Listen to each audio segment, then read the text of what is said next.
Hello student. आज फिर से हम लोग जानने वाले हैं क्लास 10th के बायोलॉजी के बारे में, जिसका नाम है परिवहन। इसके आज हम लोग ऑब्जेक्टिव के बारे में देखेंगे। तो सबसे पहले आप लोगों को थैंक यू है इस वीडियो को देखने के लिए, और इसके आगे हम लोग बढ़ेंगे। जिसका ये आप लोग का चैप्टर 3 है, जिसका नाम है परिवहन।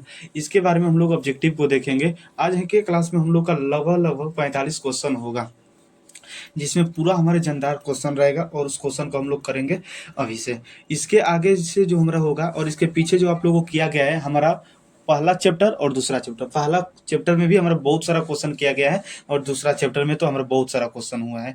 समझ गए? तो तीसरा नंबर आज चैप्टर है, जिसका नाम है हमारा परिवहन। इसमें आज हम लोग जानने वाले हैं अपने क्लास को। समझ गए ना? तो चलिए हम लोग चलते हैं, अपने क्लास को जल्दी से स्टार्ट कर देते हैं, और हम लोग क्वेश्चन जल्दी जल्दी करते हैं। समझ गए? तो चलिए चलते हैं, अपने क्लास को स्टार्ट करेंगे, और आप लोग क्या करेंगे, आंसर जल्दी से देंगे। चलेंगे, बताइए। फर्स्ट नंबर क्वेश्चन देखिए, और आंसर जल्दी अपना दीजिए। बताइए।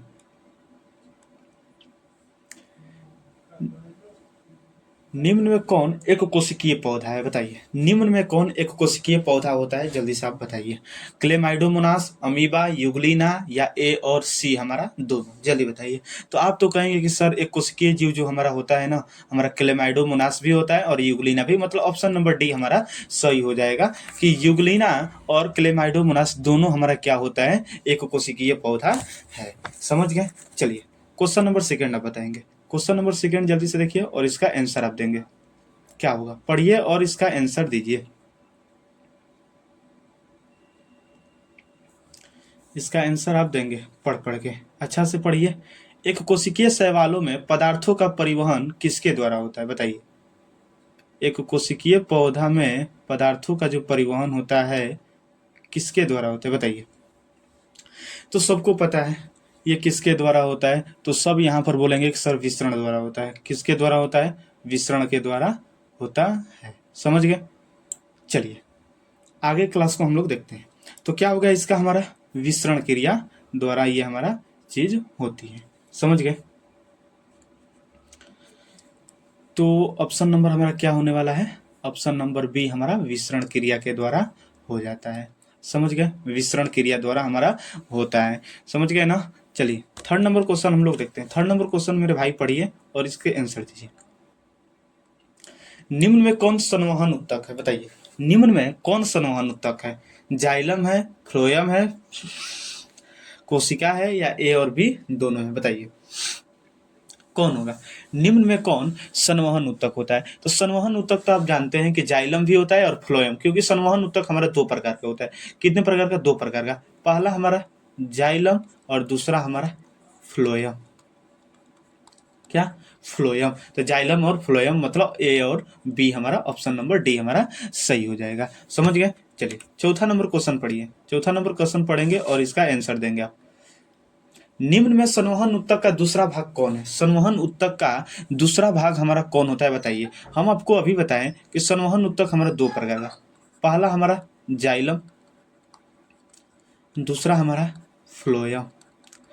तो क्या पूछा है? संवहन उत्तक का दूसरा भाग। तो आप तो यहाँ पर कहेंगे सर फ्लोएम है, हमारी ऑप्शन नंबर बी। तो मेरे भाई हाँ सही है, फ्लोएम होता है हमारा संवहन उत्तक का दूसरा भाग। समझ गए?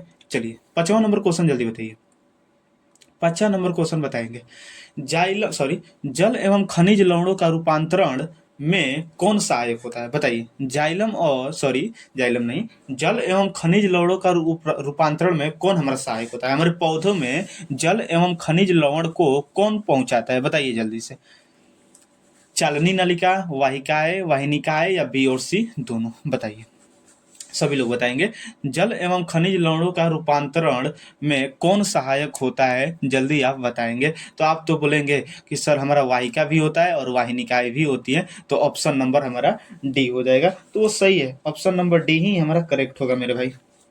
समझ में आ गया ना? इसमें कुछ दिक्कत है तो जल्दी से आप बताइए कि जल एवं खनिज लवणों का रूपांतरण में किसका हमारा सहायक होता है? तो सब लोग बोलेंगे कि वाहिका और वाहिनिकाएं हमारा जल एवं खनिज लवण के लिए सहायक होते हैं। समझ में आ गया ना? अब बोलेंगे कि सर ये जो वाहिका होती है, वाहिकाएं और वाहिनिकाएं, वाहिनिकाएं ये दोनों क्या होती है? तो मेरे भाई ये जो दोनों भाग है ना, ये हमारा जो होता है, ये जो हमारा होता है जाइलम का भाग होता है। किसका भाग होता है? जाइलम का भाग होता है। जाइलम का भाग क्या होता है? वाहिका और वाहिनिका, ये जो दोनों भाग होते हैं, वो दोनों भाग क्या करते हैं? हमारा जल एवं खनिज लवण का रूपांतरण में सहायक होते हैं। समझ में आ गया ना? तो वाहिकाएं एवं वाहिनिकाएं, ऑप्शन नंबर डी हमारा सही हो जाता है। 16 नंबर क्वेश्चन पढ़िए और इसका आंसर दीजिए क्या होगा। पौधों में खाद्य पदार्थों का स्थानांतरण कौन करता है? हमारे पौधों में खाद्य पदार्थों का स्थानांतरण कौन करता है? ये तो हम जान लिए। हम क्या अभी जाने हैं कि ये जल एवं खनिज लवण,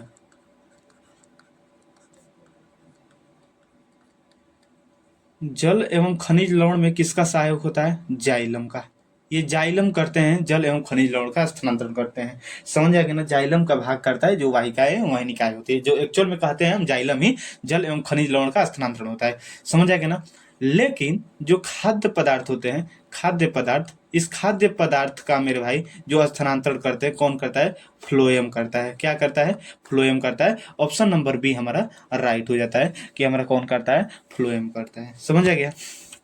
चलेंगे 17 नंबर क्वेश्चन जल्दी से आप बताएंगे क्या होने वाला है। पौधों में खाद्य पदार्थों का स्थानांतरण किस रूप में होता है? बताइए किस रूप में होता है? आयन के रूप में, ग्लूकोज के रूप में, सुक्रोज के रूप में, या नॉन? बताइए पौधों में खाद्य पदार्थों का स्थानांतरण किस रूप में होता है? जल्दी से आप कमेंट करेंगे। तो आप बोलेंगे कि सर पौधों का बात किया गया तो पौधों में तो हमारा सुक्रोज के रूप में होता है। पौधों में किसके रूप का होता है? सुक्रोज के रूप में हमारा होता है। और हम लोग मनुष्य के अंदर जो होता है ग्लूकोज के रूप में होता है। समझ गए? चलिए 8वां नंबर क्वेश्चन बताइए। 8वां नंबर क्वेश्चन जल्दी पढ़िए और बताइए किस ऊतक की कोशिका मृत होती है? बताइए कौन सी ऊतक की कोशिका जो होती है हमारे मृत होती है? जल्दी आप बताइए। फ्लोएम का, जाइलम का, संयोजी ऊतक का, या नॉन? कोई नहीं, बताइए किस ऊतक की कोशिका मृत होती है? बताइए जल्दी से। तो आप तो कहेंगे कि जो मृत्यु का बात किया गया है तो मतलब जाइलम की कोशिका जो होती है हमारा मृत होती है, और फ्लोएम की कोशिकाएं क्या होती है? जीवित होती है। क्या होती है? फ्लोएम की कोशिका क्या होती है? जीवित होती है। याद रखेंगे, फ्लोएम की कोशिका जीवित होती है और जाइलम की जो कोशिका होती है क्या होती है? मृत होती है। समझ गए? चलेंगे 9वां नंबर क्वेश्चन पढ़िए और आंसर देंगे। पौधों में मृदा से जल का अवशोषण किसके द्वारा होता है? जिससे कहने का मतलब है मेरे भाई कि आप लोग देखे होंगे पेड़ पौधा, ये मान लेते हैं पेड़, पेड़ के नीचे मेरे भाई क्या होता है? मूल रोम होता है, जिसे हम भोजपुरी में क्या कहते हैं? शोर कहते हैं। क्या कहते हैं? शोर। ये शोर के द्वारा ही हमारा क्या होता है? ये जो शोर होता है ना, ये शोर क्या करता है? हमारे मिट्टी में उपस्थित जल को सोखता है और शोषण करता है। तो इस शोर को हम कहते हैं अपने साइंस भाषा में मूल रोम। क्या कहते हैं? मूल रोम कहते हैं। समझ आ गया ना? इसी मूल रोम के द्वारा ये क्या करते हैं? पानी को ऊपर ग्रहण करता है और शोषण करता है। मतलब मूल रोम के द्वारा ये हमारा करता है जल का अवशोषण। 10 नंबर क्वेश्चन बताइए। 10 नंबर क्वेश्चन पढ़िए और इसका आंसर देंगे। फ्लोएम से खाद्य पदार्थों का परिवहन पौधे में किस दिशा से होता है? बताइए। हम आपको बताए हैं कि ये जो हमारे पौधे होते हैं, ये जो पौधे होते हैं, पौधों में खाद्य पदार्थ का स्थानांतरण कौन करता है? तो आप बोलेंगे सर खाद्य पदार्थ का स्थानांतरण तो हमारा फ्लोएम करता है। चलो मेरे भाई सही है, फ्लोएम करता है, लेकिन कौन सी दिशा में करता है? केवल नीचे की ओर करता है, केवल ऊपर की ओर करता है, या दोनों तरफ करता है? बताइए। फ्लोएम जो होता है खाद्य पदार्थों का परिवहन केवल ऊपर की ओर करता है, केवल नीचे की ओर करता है, या ऊपर और नीचे दोनों की ओर करता है, या कोई नहीं? बताइए जल्दी से। तो आप तो यहाँ पर ये बोलेंगे कि सर फ्लोएम का बात किया गया, फ्लोएम में खाद्य पदार्थों का जो स्थानांतरण होता है हमारा ऊपर की ओर होता है, ऊपर और नीचे दोनों की ओर होता है। ऑप्शन नंबर सी, ऊपर एवं नीचे दोनों की ओर होता है। समझ गए? 11 नंबर क्वेश्चन आप बताएंगे। 11 नंबर क्वेश्चन बताएंगे। जल एवं खनिज लवण का मूल रोम से पत्तियों तक पहुंचने की क्रिया किस ऊतक द्वारा संपन्न होती है? बताइए। ये तो हम आपको बता दिए कि जल एवं खनिज लवण जो होता है मूल रोम से पत्तियों तक पहुंचने में किस ऊतक की सहायता होती है? तो आप तो बोलेंगे सर बहुत बार ये रिपीट हो गया। हाँ मेरे भाई रिपीट हो गया, लेकिन एक ही क्वेश्चन को थोड़ा सा घुमाकर पूछ रहा है एग्जामिनर। तो क्या हमारा इसका आंसर होगा? जल एवं खनिज लवण पूछा है तो हमको तो पता है जाइलम हमारा करता है। समझ में आ गया ना? मतलब ये ऑप्शन नंबर हमारा क्या हो जाने वाला है? डी। समझ गए? 12 नंबर क्वेश्चन बताएंगे, पढ़ेंगे और हमारा आंसर देंगे। पौधों की मूल रोम के द्वारा जल का अवशोषण किस क्रिया द्वारा होता है? हम आपको अभी बताएं कि ये जो हमारे पौधे होते हैं, जो पौधा होता है, पौधे में क्या होते हैं? मूल रोम होते हैं, जिसे भोजपुरी में हम शोर कहते हैं। समझ आ गया ना? ये क्या करता है? जल का अवशोषण करता है। अपने मूल रोम से किसका अवशोषण करता है? जल का अवशोषण, जल का अवशोषण किसका अवशोषण करता है? जल का अवशोषण। लेकिन किस क्रिया के द्वारा जल का अवशोषण करता है? जल्दी से बताइए, किस क्रिया के द्वारा हमारा क्या करता है? जल का अवशोषण करता है। तो याद रखे रहिएगा, किस क्रिया के द्वारा? परासरण, परासरण क्रिया के द्वारा। ऑप्शन नंबर सी हमारा राइट हो जाता है, परासरण क्रिया के द्वारा। चलेंगे 13 नंबर क्वेश्चन अब बताएंगे। पौधों में खनिज लवण का अवशोषण किस रूप में होता है? बताइए, पौधों में खनिज लवण का अवशोषण हमारा किस रूप में होता है? तो इस बात को याद रखिएगा कि पौधों में जो खनिज लवण का अवशोषण का बात किया गया है तो हमारा आयन के रूप में होता है। इस बात को याद रखेंगे, किस रूप में होता है? आयन के रूप में। ऑप्शन नंबर सी हमारा राइट होता है। 14 नंबर क्वेश्चन अब बताएंगे। रक्त का रंग लाल होता है, बताइए, रक्त का रंग लाल होता है किसके कारण? प्लाज्मा द्वारा, हीमोग्लोबिन के कारण, हरित लवण के कारण, क्लोरोफिल के कारण। ऐसा क्वेश्चन आपको पिछले चैप्टर में भी करा चुके हैं, समझ आ गया ना? तो रक्त का रंग जो लाल होता है उस सबको पता है, सर हमारे रक्त में तो हीमोग्लोबिन होता है, इसी हीमोग्लोबिन के कारण हमारा क्या होता है?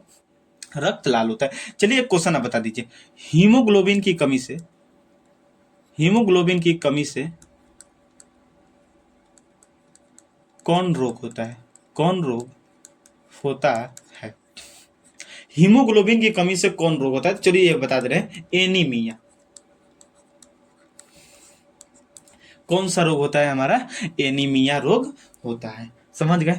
चलेंगे 15 नंबर क्वेश्चन अब बताएंगे। रक्त की प्रकृति कैसी होती है?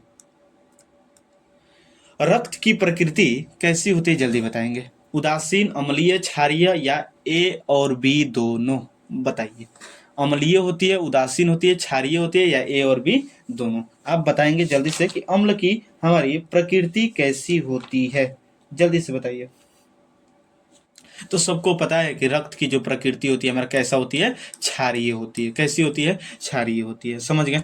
चलेंगे 16 नंबर क्वेश्चन बताए, बहुत वीवीआई क्वेश्चन है ये। क्वेश्चन तो बहुत बार एग्जाम में आ भी चुका है। रक्त का पीएच मान कितना होता है? रक्त का पीएच मान हमारा वैल्यू कितना होता है? रक्त का पीएच मान तो आप याद रखेंगे हमारे 7.4 हमारा क्या होता है? रक्त का पीएच मान होता है। चलो आप एक चीज बता दीजिए, जल का पीएच मान बता दीजिए। जल का पीएच मान आप कमेंट में बता दीजिएगा, जल का पीएच मान। और एक चीज हमारा और हम उसको बता दीजिएगा, milk of magnesia, milk of magnesia, milk of magnesia, milk of magnesia का पीएच मान बताएंगे। ये दोनों का पीएच मान आप लोग बताएंगे कि हमारे मिल्क ऑफ मैग्नीशिया का पीएच मान हमारा कितना होता है। समझ गए? चलिए इसका खाली हम बता देते हैं, मिल्क ऑफ मैग्नीशिया का पीएच मान कितना होता है। तो मिल्क ऑफ मैग्नीशिया का पीएच मान जो होता है हमारे 10.5 होता है। समझ आएगा ना? 10.5 हमारा होता है। कभी कभी 10.2 भी देते हैं तो कोई दिक्कत नहीं, एक्चुअल में 10.5 हम तो लेते हैं। समझ गए? चलेंगे 17 नंबर क्वेश्चन आप बताएंगे। 17 नंबर क्वेश्चन बताइए। 17 नंबर, रक्त किस प्रकार का उत्तक है? अस्थायी उत्तक, तरल संयोजी उत्तक, विभजैतिक उत्तक या मृद उत्तक? बताइए। तो सबको पता है कि रक्त हमारा तो है भाई तरल संयोजी उत्तक। समझ गए? 18 नंबर क्वेश्चन आप बताएंगे। 18 नंबर क्वेश्चन जल्दी से पढ़िए और बताइए, रक्त के कितने प्रमुख घटक होते हैं? बताइए, रक्त के कितने प्रमुख घटक होते हैं? तो आप तो बोलेंगे रक्त के कितने प्रमुख घटक होते हैं? हमारे 2 होते हैं। कितने होते हैं? 2 होते हैं। समझ गए? कितने होते हैं? तो 2 होते हैं। समझ आएगा ना? वो कौन कौन सा? चलिए पहला बता देते हैं, तरल भाग, तरल भाग। और दूसरा जो हमारा, एक तो हमारा होता है तरल भाग और दूसरा जो होता है हमारा ठोस भाग। समझ आएगा ना? पहला हमारा तरल भाग और दूसरा हमारा कौन सा होता है? ठोस भाग। समझ में आ गया ना? सबको समझ में आ रहा है अच्छा से? पहला तरल भाग और दूसरा हमारा ठोस भाग, यही हमारे रक्त के 2 प्रमुख घटक होते हैं। समझ आएगा ना? मतलब 2 होते हैं। चले 19 नंबर क्वेश्चन बताइए। 19 नंबर क्वेश्चन क्या होगा? प्लाज्मा का रंग कैसा होता है? प्लाज्मा का रंग कैसा होता है जल्दी से बताएंगे कि प्लाज्मा का कलर कैसा होता है। तो सबको पता होगा, नहीं पता हो तो जान जाइए, पीला कलर का होता है। किस कलर का होता है प्लाज्मा? पीला कलर का होता है। चलेंगे 20 नंबर क्वेश्चन बताइए। प्लाज्मा में जल की कितनी प्रतिशत मात्रा होती है? प्लाज्मा में जल की कितनी प्रतिशत मात्रा होती है? तो याद रखे रहिएगा, प्लाज्मा में कितनी प्रतिशत होती है जल? हमारा 90% होते हैं। कितने परसेंट होता है मेरे भाई? 90% हमारे होते हैं प्लाज्मा में जल की मात्रा। समझ गए आप? बताइए प्लाज्मा में हमारा प्रोटीन कितना परसेंट होता है, प्रोटीन कितना परसेंट होता है, प्रोटीन कितना परसेंट होता है, इस चीज़ को आप बताएंगे कि हमारे प्लाज्मा में प्रोटीन कितने परसेंट होता है, इस चीज़ को बताइए आप। तो सबको पता होगा, बोलेंगे सर प्रोटीन तो हमारा 7% होता है, इसमें कोई भी हमारा दिक्कत नहीं है, 7% हमारा प्रोटीन होता है। चलेंगे 21 नंबर क्वेश्चन बताएंगे, हीमोग्लोबिन उपस्थित होता है किस में उपस्थित होता है, हीमोग्लोबिन किस में उपस्थित होता है, डब्ल्यूबीसी, आरबीसी, प्लेटलेट्स या नॉन, बताइए हीमोग्लोबिन किस में हमारा उपस्थित होता है। तो आप तो बोलेंगे सर आरबीसी, लाल रक्त कणिका, लाल रक्त कणिका में उपस्थित होता है आरबीसी, आरबीसी हमारा शॉर्ट नाम है लाल रक्त कणिका का, समझ आ गया ना। चलेंगे 22 नंबर क्वेश्चन बताएंगे, बहुत वीवीआई 22 नंबर क्वेश्चन है ये कि हीमोग्लोबिन के एक अणु ऑक्सीजन के कितने अणु से संयोग करने की क्षमता होता है, हीमोग्लोबिन के एक अणु में ऑक्सीजन के कितने अणु से संयोग करने की क्षमता होती है, जल्दी से आप बताएंगे कितने अणु की हमारा क्षमता होती है, बताइए जल्दी से। तो आप तो बोलेंगे सर जो हमारा होगा कितने अणु का, 4 अणु की बांधने की क्षमता होती है। हीमोग्लोबिन का जो एक अणु होता है ऑक्सीजन के 4 अणु से संयोग करने की क्षमता होती है, इसमें इस बात को आप याद रखेंगे। चलेंगे 23 नंबर क्वेश्चन बताएंगे, ऑक्सीजन का वाहक किसे कहा जाता है, ऑक्सीजन का वाहक किसे कहा जाता है। तो सबको पता है ऑक्सीजन का जो वाहक है किसे कहते हैं, हम आरबीसी को कहते हैं, लाल रक्त कणिका को हम कहते हैं, समझ आ गया। चलेंगे 34 नहीं 24 नंबर क्वेश्चन आप बताएंगे क्या होने वाला है। आरबीसी को क्या कहते हैं, आरबीसी का क्या नाम है, ल्यूकोसाइट, थ्रोम्बोसाइट या एरिथ्रोसाइट, बताइए। आरबीसी को हम क्या कहते हैं, ल्यूकोसाइट कहते हैं, थ्रोम्बोसाइट कहते हैं या एरिथ्रोसाइट कहते हैं, एरिथ्रोसाइट कहते हैं, बताइए। तो सबको पता है कि हम आरबीसी को क्या कहते हैं, तो एरिथ्रोसाइट कहते हैं, एरिथ्रोसाइट कहते हैं। चलेंगे आप बताएंगे डब्ल्यूबीसी को क्या कहते हैं, डब्ल्यूबीसी को क्या कहते हैं, ये क्वेश्चन आपको कमेंट में बताना है कि डब्ल्यूबीसी को हम क्या कहते हैं। 25 नंबर क्वेश्चन बताइए, आरबीसी का जीवन काल कितना होता है, बताइए। आरबीसी का जीवन काल हमारे कितना होता है, जल्दी से बताइए। तो आरबीसी का जीवन काल याद रखिएगा 120 दिन का। हम आपसे पूछते हैं डब्ल्यूबीसी का जीवन काल, आपको कमेंट में बताना है डब्ल्यूबीसी का जीवन काल कितना होता है। 26 नंबर क्वेश्चन बताएंगे, आरबीसी का निर्माण कहाँ पर होता है, बताइए। ये क्वेश्चन हमारा रिपीट भी हुआ है, पीछे भी हम क्वेश्चन शायद आपको करा चुके हैं ऐसा कि आरबीसी का हमारा निर्माण कहाँ होता है, तो अस्थि मज्जा में होता है। कहाँ पर होता है, अस्थि मज्जा में होता है। 27 नंबर क्वेश्चन आप बताएंगे, 27 नंबर क्वेश्चन आप बताएंगे कि आरबीसी का कब्रिस्तान किसे कहा जाता है, आरबीसी का कब्रिस्तान किसे कहा जाता है, क्लोरोफिल को, ऑक्सीजन को, फ्लिया को या नॉन, कोई नहीं, बताइए। आरबीसी का कब्रिस्तान किसे कहा जाता है, याद रखिएगा प्लीहा को कहा जाता है। किसे कहा जाता है, प्लीहा को कहा जाता है, समझ गए ना। चलिए 28 नंबर क्वेश्चन बताइए, केंद्रक किस में नहीं पाया जाता है, बताइए। केंद्रक किस में नहीं पाया जाता है, डब्ल्यूबीसी में, प्लेटलेट्स में या आरबीसी में या कोई नहीं, बताइए। डब्ल्यूबीसी, प्लेटलेट्स या आरबीसी, केंद्रक हमारा किस में नहीं पाया जाता है, बताएंगे। तो केंद्रक को याद रखिएगा हमारा आरबीसी में, लाल रक्त कणिका में हमारा नहीं पाया जाता है केंद्रक, इस बात को आप याद रखेंगे, समझ जाएगा ना। 29 नंबर क्वेश्चन बताएंगे, किसकी आकृति अनियमित होती है, किसकी आकृति अनियमित होती है।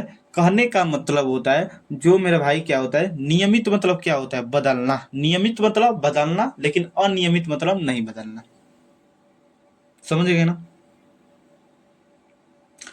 किसकी आकृति अनियमित रहती है, सॉरी अनियमित मतलब बदल, अनियमित मतलब क्या होता है, नियमित मतलब फिक्स रहेगा, अनियमित मतलब बदलता रहेगा, ये कहने का मतलब। थोड़ा सा हम ये कर दिए, एरर बोल दिए, गलत बोल दिए। तो किसकी आकृति अनियमित होती है, जल्दी से बताएंगे। ऑप्शन को पढ़िए और आंसर दीजिए। किसकी आकृति अनियमित होती है, तो आप बोलेंगे डब्ल्यूबीसी का आकृति जो होती है हमारा अनियमित होती है, इस बात को आप याद रखेंगे। 30 नंबर क्वेश्चन बताएंगे, एंटीबॉडी का निर्माण कौन करता है, एंटीबॉडी का निर्माण कौन करता है, मोनोसाइट, न्यूट्रोफिल, बेसोफिल या लिम्फोसाइट, लिम्फोसाइट लिखा है, ये थोड़ा मेरा गलती लिखा है, लिम्फो रहेगा यहाँ पर, लिम्फोसाइट, बताइए एंटीबॉडी का निर्माण कौन करता है, मोनोसाइट, न्यूट्रोफिल, बेसोफिल या लिम्फोसाइट, जल्दी से आप बताएंगे। तो आप तो बोलेंगे कि सर हमारा कौन करता है एंटीबॉडी का, लिम्फोसाइट करता है। चलेंगे 31 नंबर क्वेश्चन आप बताएंगे, रक्त को थक्का बनाने में सहायक होता है। बताइए, जब हम लोग को क्या होता है, मान लेते हैं ये हम लोग का हैंड है, जब हम लोग का हाथ या कहीं पर भी बॉडी पर कट जाता है तो यहाँ पर एक समय के बाद हमारा वहाँ पर क्या होता है, खून आना बंद हो जाता है। कारण क्या होता है, उसके ऊपर किस चीज़ का हमारा परत चढ़ जाता है। रक्त को कौन हमारा रोक देता है, जब हमारा ब्लड आने लगता है, कट जाता है कहीं पर, तो रक्त को थक्का बनाने मतलब रोकने के लिए कौन सहायक होता है, प्लेटलेट्स या आरबीसी या डब्ल्यूबीसी या मोनोसाइट। प्लेटलेट्स को याद रखिएगा, हमारा रक्त बिम्बाणु भी कहते हैं। तो बताइए, रक्त को थक्का बनाने में किसकी सहायता होती है, तो याद रखिएगा प्लेटलेट्स जो होता है हमारा उस स्थान पर आ जाता है जिससे हमारा ब्लड आना बंद हो जाता है। तो रक्त को थक्का बनाने में प्लेटलेट्स की भूमिका होती है। चलिए 32 नंबर क्वेश्चन बताइए, निम्न में कौन सी कोशिका रंगहीन होती है, मतलब कोई भी कलर का नहीं होती है। बताइए, बिना कलर के होती है, रंगहीन मतलब बिना कलर के। निम्न में कौन सी कोशिका रंगहीन है, रंगहीन होती है, बताइए जल्दी से, कौन सी कोशिका हमारे रंगहीन होती है, बताइए। तो आप याद रखे रहिएगा, डब्ल्यूबीसी जो होती है, डब्ल्यूबीसी की कोशिका हमारे रंगहीन होती है। 33 नंबर क्वेश्चन बताइए, बहुत भी आई है आज तक से एग्जाम में, लगभग बहुत बार क्वेश्चन आया है कि मानव हृदय का औसत प्रकुंचन दाब कितना होता है। औसत प्रकुंचन दाब, औसत प्रकुंचन दाब हमारा कितना होता है, तो याद रखिए रहिएगा 120 mmHg का होता है। कितने का होता है, 120 mmHg होता है। समझ में आ गया ना, औसत प्रकुंचन दाब कितने होता है, 120 mmHg। सबको समझ में आ रहा है, अच्छा तरीका से चलेंगे। 34 नंबर क्वेश्चन आप बताएंगे, 34 नंबर क्वेश्चन पढ़ेंगे और बताएंगे, पौधों में वाष्पोत्सर्जन किस भाग में होता है। पौधों में वाष्पोत्सर्जन किस भाग में होता है, बताइए। पौधों में वाष्पोत्सर्जन की जो क्रिया होती है हमारा, किस में होती है, बताइए। तो आप बोलेंगे सर पत्ती में होती है। आप लोग तो सब पढ़ चुके हैं, बताएंगे किसमें, पत्ता में होता है, मतलब पत्ती में होता है। समझ गए बात को, चलेंगे 35 नंबर क्वेश्चन बताएंगे, मानव हृदय में कितने कोष्ठ होते हैं, बताइए। मानव हृदय में कितने कोष्ठ होते हैं, तो आप बोलेंगे मानव हृदय में कितने कोष्ठ होते हैं सर, 4 कोष्ठ होते हैं। वो चारों का नाम भी आपको याद होगा कि मानव हृदय में कितने कोष्ठ होते हैं, 4 कोष्ठ होते हैं।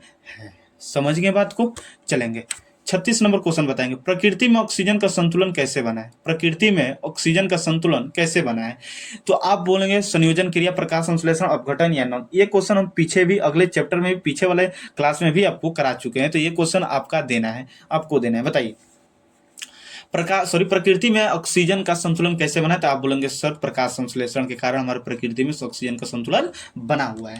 चलेंगे 37 नंबर क्वेश्चन बताएंगे, 37 नंबर क्वेश्चन पढ़िए और आंसर देंगे अच्छा तरीका से। पौधों में श्वसन क्रिया के अंतर्गत एडीपी के टूटने से कितनी ऊर्जा मुक्त होती है। ये तो क्वेश्चन हमारा रिपीट हो रहा है, अगले वाले क्लास में भी हम लोग कर चुके हैं। पौधों में श्वसन क्रिया के अंतर्गत एडीपी के टूटने से कितनी ऊर्जा मुक्त होती है, तो आप बोलेंगे सर 30.5 किलो जूल प्रति मोल।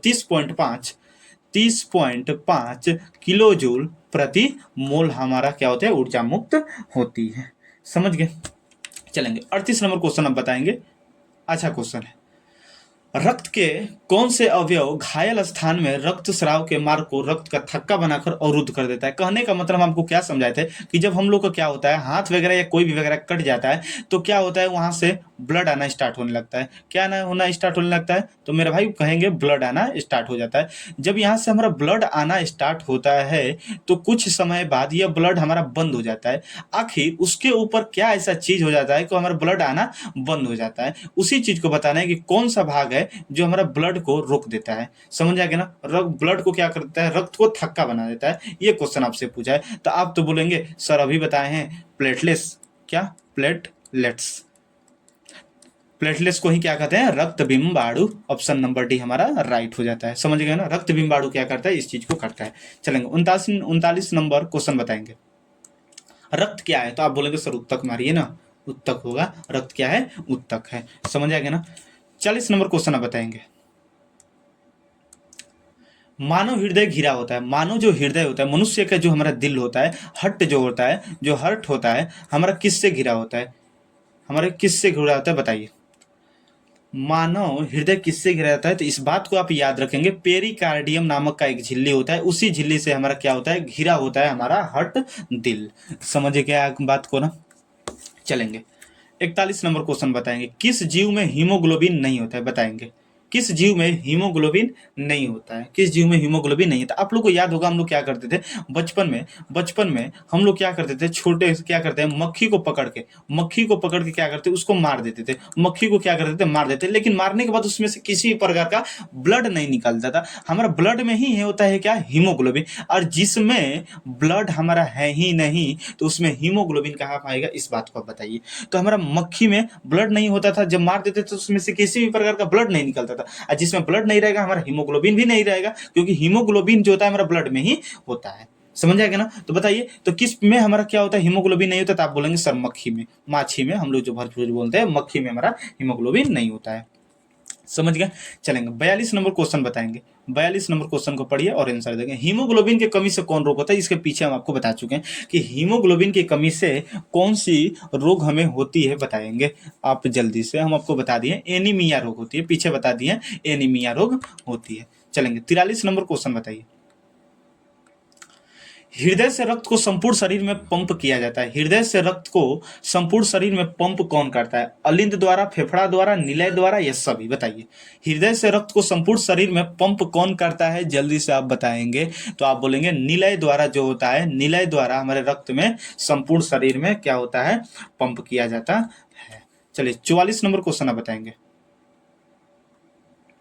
फ्लोएम उत्तक द्वारा कार्बोहाइड्रेट का परिवहन होता है, फ्लोएम उत्तक द्वारा कार्बोहाइड्रेट का परिवहन होता है, ग्लूकोज के रूप में होता है, फ्रुक्टोस, ये फ्रुक्टोस इस तरह नहीं लिखाएगा, फ्रुक्टोस इस तरह नहीं लिखाएगा, एरर है, फ्रुक्टोस, फ्रुक्टोस, फ्रुक्टोस के रूप में, लैक्टोज के रूप में, या सुक्रोज के रूप में, या सुक्रोज के रूप में, बताइए क्या हमारा राइट होगा। तो आप बोलेंगे कि सर सुक्रोज के रूप में, सुक्रोज के रूप में हमारा फ्लोएम उत्तक कार्बोहाइड्रेट का परिवहन करता है। समझ गए। चलेंगे 45 नंबर क्वेश्चन। 45 नंबर क्वेश्चन मेरे भाई नहीं है, 44 ही शायद क्वेश्चन है। चलिए कोई नहीं, हमारा 45 क्वेश्चन मिला जुला के है ही, आपको उतना पीछे हम क्वेश्चन दे दिए तो मेरे भाई हमारा पार है क्वेश्चन। समझ में आ गया ना। चलेंगे। तो आज की क्लास में आपको बहुत कुछ सीखने को मिला होगा मेरे भाई, मेरे अकॉर्डिंग, क्योंकि इसको जितना भी आपको दिया गया है इसमें हम लोग कितना किए, लगभग 45 क्वेश्चन कर ही लिए, इसमें बीच बीच में हम लोग क्वेश्चन भी बताएं। तो आप कमेंट बॉक्स में क्या करेंगे, 45 क्वेश्चन मेरे भाई में बताएंगे कितना नंबर आपका आया है, 45 में कितना आप सही कर पाए, कमेंट में जरूर दीजिएगा। और आप लोग क्या करिएगा मेरे भाई, थोड़ा सा एक काम करिएगा कि पूरे वीडियो को आप जो देखते हैं अगर अच्छा लगता होगा तो प्लीज एक क्या करिएगा, एक लाइक, कमेंट, शेयर और सब्सक्राइब करते रहिएगा, और अपने दोस्तों में खूब शेयर करते रहिएगा, ताकि आने वाला जो हमारा नेक्स्ट वीडियो होगा, अभी हमारा क्या हुआ, तीसरा चैप्टर परिवहन चल रहा था, तो परिवहन का पूरा हम लोग 45 क्वेश्चन हम लोग देख चुके हैं। अब इसके बाद जो आएगा हमारा चौथा चैप्टर जो आपका उत्सर्जन है, उस उत्सर्जन में हम लोग देखेंगे ऑब्जेक्टिव को। उत्सर्जन में भी हमारा इससे ज्यादा ही हमारा होगा ऑब्जेक्टिव, सबसे बहुत ज्यादा हम ऑब्जेक्टिव किसमें किए हैं, दूसरा नंबर चैप्टर, चैप्टर कौन, दूसरा, जिसमें हमारा 87 क्वेश्चन था, जो 2 वीडियो में हम लोग कंप्लीट किए हैं। समझ आएगा ना। तो इसलिए हम आपको बोल रहे हैं कि पूरे अपने दोस्तों में इसको शेयर करते रहिएगा, ताकि हम जब भी वीडियो डालें तो उन लोगों में चलते रहेंगे और उनके पास भी हमारा वीडियो अवेलेबल होता रहेगा। तो आई होप कि आज की क्लास आपको बहुत ही समझ में आया होगा, और अलग अलग टॉपिक को समझने को आपको मिला होगा। समझ में आ गया ना। तो आप लोग क्या करिएगा, आप लोग को बस इतना ही काम है कि जितना भी हम आपको कंटेंट देते हैं, जितना भी हम आपको ऑब्जेक्टिव देते हैं, उस चीज को क्या करिए, आप रिपीट करते रहिए, बार बार रिपीट करते, ताकि हमेशा हमारा याद बना रहे। समझ आएगा ना। आपके एग्जाम तक हम क्या करेंगे, ऑब्जेक्टिव क्वेश्चन को देते रहेंगे, एकदम हर एक चैप्टर का ऑब्जेक्टिव क्वेश्चन देंगे, साइंस वगैरह, मैथ, जो भी चीज सब्जेक्ट है उस चीज का हम लोग ऑब्जेक्टिव करते रहेंगे, ताकि हमारे एग्जाम में जो क्वेश्चन है उसमें से एक भी क्वेश्चन हमारे छोट ना पाए। समझ में आएंगे ना। तो आप लोग से बस एक ही काम है कि अगर आपको वीडियो अच्छा लगता है और समझ में आता है तो प्लीज एक लाइक, कमेंट, शेयर और सब्सक्राइब करते रहिएगा, और अपने दोस्तों में खूब शेयर करते रहिएगा। तब इसके बाद हम लोग मिलेंगे मेरे भाई अगले वाले वीडियो में। तब तक के लिए आपको वीडियो देखने के लिए दिल से थैंक यू।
बंद है क्या है